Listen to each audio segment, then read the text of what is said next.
अ, जो कार्रवाई सबीना खेड़ा में उदयपुर विकास प्राधिकरण के द्वारा की गई थी, उसके अंदर जो ज़मीन थी, उस ज़मीन पे 2023 से बाद में जो कब्जे हुए पिछले 2 वर्षों में, उन कब्जों के विरुद्ध ही कार्रवाई की गई है। उसके अंदर जो कच्ची बाउंड्रियाँ, पक्की बाउंड्रियाँ, जो कोठड़ियाँ बनाई गई थी, उन सबको विशेषकर खत्म किया गया है। कुछ निर्माणाधीन मकान थे, उनको विधिवत नोटिस जारी करने के उपरांत कार्रवाई की गई है।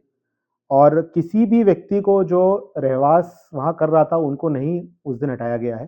तो ये जो बात है वो बिल्कुल गलत है कि रहवास वाले व्यक्तियों को वहाँ से हटाया गया है।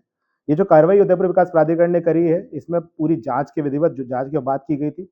गूगल अर्थ के थ्रू हमने सैटेलाइट इमेजरी पूरी देखी थी, और जो सैटेलाइट इमेजरी में जो 2022 तक 2023 तक के जो कंस्ट्रक्शन थे, उनको हमने अभी तक नहीं छेड़ा। उन सबको भी आगे नोटिस देके उनके दस्तावेज लेने के उपरांत ही उस पर निर्णय लेके कार्रवाई की जाएगी। इसके अतिरिक्त ये भी बात है कि जो ये सारे जो एग्रीमेंट्स थे, जो सरकारी ज़मीन पे एग्रीमेंट किए गए थे, उन एग्रीमेंट्स में कई बात देखने लायक है। उसमें ये बात स्पष्ट रूप से निकल के आती है कि जो क्रेता और विक्रेता पक्ष थे, उन दोनों को ये बात पता थी कि ये ज़मीन बिलानाम सरकारी ज़मीन थी, और जो कि अब उदयपुर विकास प्राधिकरण के पास है, और इस ज़मीन पे कभी भी कार्रवाई हो सकती है। इस पूरी जो एग्रीमेंट्स है, इनके कई लाइनों में इस चीज़ का साफ ज़िक्र है। इस एग्रीमेंट के अंदर कहीं भी आबादी का खसरा नंबर या सरकारी ज़मीन का कोई खसरा नंबर का अंकन नहीं है।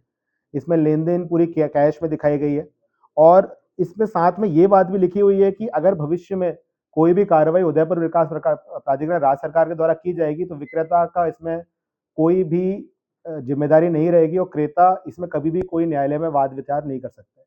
तो इस बातों से स्पष्ट होता है कि ज़मीन जो होती है सरकारी ज़मीन है, और इस ज़मीन के बारे में सभी को जानकारी थी।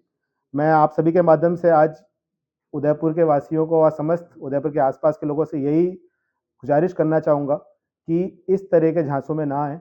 आप जो भी ज़मीन इत्यादि खरीदें, अपना निवेश करें, अपने परिवार के लिए, अपने रहवास के लिए खरीदें, उन सब में विशेष रूप से ये देखें कि कोई भी बिना अराजी के कोई एग्रीमेंट ना हो। एग्रीमेंट के आधार पर ज़मीनें ना खरीदें, रजिस्ट्री कराएँ ज़मीनों की, रजिस्ट्री से बहुत इंपॉर्टेंट चीज़ आती है निकल के। और साथ में हमेशा जब भी लें तो उसकी पूरी जाँच करें। सरकारी ज़मीनों पर अगर इस तरीके से कब्जे करके लोग बनाते हैं, तो गैर संवैधानिक है, ये बिल्कुल इल्लीगल है, और उस पे भविष्य में भी कार्रवाई होने की पूर्ण संभावनाएं रहती है। अतः इस तरह की चीज़ों से बचें, और जो भी जिन लोगों ने इस तरह के कृत्य किए हैं, उन लोगों को, जिन गरीब आमजनों के साथ इस तरह की घटना कारित हुई है, जिन लोगों के साथ फर्जीवाड़ा किया गया है, मैं उन सभी से आग्रह करता हूँ कि आगामी दिनों में उदयपुर विकास प्राधिकरण यहाँ पे कैंप के माध्यम से आप सबसे डॉक्यूमेंट्स लेना चाहते हैं हम।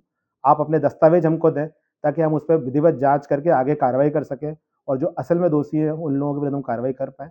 मैं यही कहना चाहूँगा कि आप हमेशा जो भी लोग खरीद रहे हैं सामान, उसका विशेष ध्यान रखें, और इस तरह की चीज़ों में ना पड़ें। जो लीगल एक्शन इसमें है कि जो हमारे पास कुछ दस्तावेज अभी तक प्राप्त हुए हैं अलग-अलग सोर्सेज़ से, हम उन सब के जाँच करके हम पुलिस विभाग को इसमें कार्रवाई के लिए लिख रहे हैं। और जो भी आगामी जिन लोगों के साथ गलत हुआ है, उन लोगों के जो भी दस्तावेज हमारे पास आएँगे, हम उन सभी दस्तावेजों में क्रेता-विक्रेताओं के नाम के साथ आगे भेजेंगे, ताकि जो लोग असल में हैं, उन लोग को हम पकड़ सकें। टारगेटेड कार्रवाई की गई है? नहीं, ऐसा कुछ नहीं है। देखिए, टारगेटेड कुछ नहीं है। देखिए, उस दिन जो कार्रवाई की गई थी, वो रहवास को लेके थी। जिन जिन जगहों पर रहवास नहीं है, सबसे पहले उनको किया गया है। ऐसी कोई टारगेटेड कार्रवाई नहीं है, और जिन लोगों के मकान अभी बचे हुए हैं, उन सब में भी जब तक उनके दस्तावेज चेक नहीं करेंगे, जो रहवास है उसमें, उनमें एक बार दस्तावेज चेक करने के आगे कार्रवाई की जाएगी। 4-5 परिवार ऐसे हैं जहाँ हुआ है? अगर वही बात है, जो अगर ऐसे कोई परिवार है, तो वो डेफ़िनिटली मुझसे मिल सकते हैं। अगर उनके साथ ऐसा कुछ हुआ है, तो हम उनके लिए जो भी है, यथासंभव उन्हें उनकी मदद करेंगे। पानी की टंकी और बिजली कनेक्शन तो लोगों को मिल गया? देखिए, वो मैंने आपको उस चीज़ में बताया था, आपने जो चर्चा हुई थी, पानी की टंकी और जो बिजली कनेक्शन वाले इश्यूज़ हैं। पानी की टंकी जो है, वो जल जीवन मिशन के अंतर्गत वहाँ बनी हुई है, वो पूरे गाँव के लिए है, और बिजली कनेक्शन के लिए एबीवीएनएल को लिखा जा चुका है, उनके पास जो भी दस्तावेज उसके आधार पर